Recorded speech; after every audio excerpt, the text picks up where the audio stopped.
ගීතාවලිය 119 ගීතිකාවේ 89 ඒ වචනය සදාකාලටම පිහිටවල තියෙනවා. ස්වර්ගයේ පිහිටවල තියෙනවා. හලෙලූයා. අපි හැරෙමු ගීතාවලිය 119 ස්වාමිනී සදාකාලටම ඔබගේ වචනය ස්වර්ගයෙහි පිහිටා තිබේ. ආමෙන්. සදාකාලයටම වචනය ස්වර්ගයේ පිහිටලා තියෙනවා. ඒ කියන්නේ වචනය උන්වහන්සේ ස්වර්ගයේ ස්ථිර කරලා තියෙනවා. හලෙලූයා. සදාකාලට මේක පිහිටලා තියෙනවා. ඔබගේ වචන මාගේ පාදයන්ට පහනක්ය, මගේ මාවතට එළියක්ය. උන්වහන්සේගේ වචනය එල්ලිතරව් වුණාම මොකද වෙන්නේ? ඕකෙම 119 130ට යන. ඔබගේ වචන එල්ලිතරව් වීමෙන් මොකද්ද මට ලැබෙන්නේ යන්නේ? ආලෝකය ලැබෙනවා. දැන් පාදවලට පහනක් කිව්වා, මට මගේ මාවතට එළියක් කිව්වා නේද වචනේ? ඒ වචනේ නිකන් තිබ්බට එහෙම වෙන්නේ නැහැ. හැමෝගෙම ගෙදර බයිබල් තියෙනවා. හැමෝගෙම ගෙදර බයිබල් තියෙනවා. නේ? හැමෝම මොකෝ කියනවද හැමදාම? බයිබලේ තිබ්බට මදි.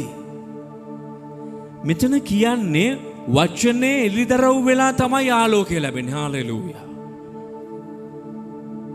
අපි වචනේ කියවනවා. ඔහේ කියවුවට මදි. කියවන ගම පොඩ නවතින්න ඕනේ.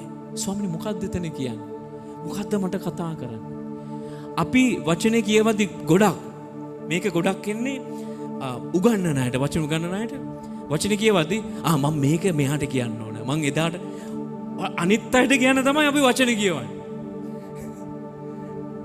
ඔක වෙනවා ගොඩක් උගන්නන අයට වෙනවා. පාස්ටර්ස්ලාට වෙනවා. ඒගොල්ලෝ වචනේ කියවන්නේ, අපි වචනේ කියවන්නේ අනිත් අයට උගන්නන. මට නෙමෙයි. අද ඉඳලා අපි මට කියවමු. මොකද? මට කියවමු. අනිත් අයට නෙමෙයි. මට ස්වාමීන් වහන්සේ මට එළිදරව් කරන්න ඕනේ. එතකොට තමයි මට ආලෝකය එන්නේ. ඒකේ තියෙන ආලෝකය, ඒකේ තියෙන ජීවන එන්නේ. මම වචන එළිදරව් කරගන්න විදිහට තමයි. හාලෙලූයා. මේ හැම වචනයකම හැම පදයකම ආලෝකය තියෙන්නේ. ඒක අපි එළිදරව් කරගෙන අපි ආලෝකය උදා කරගමු. හාලෙලූයා. එයින් නුවණ නැත්තන්ට තේරුම් ලැබේ. එයින් අපි වගේ මෝඩ, අපි වගේ කිසිම නුවණක් නැති අයට මොනවද තියෙන්නේ? තේරුමක් ලැබෙනවා. ජීවිතයට තේරුමක් ලැබෙනවා. අපිට ජීවත් වෙන්න තේරුමක් තියෙන්න ඕනේ නේ? තේරුමක් තියෙන්න ඕන අපි ගන්න හැම තීරණයකම.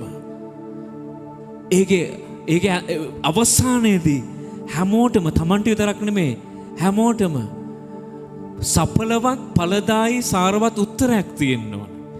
එහෙනම් තේරුම් ගන්න වචන එළිදරව් වෙන්න ඕන. වචන එළිදරව් වෙන්න අපි වචනය කියවලා ඒක එළිදරව් කරගන්න ඕන. හාලෙලූයා.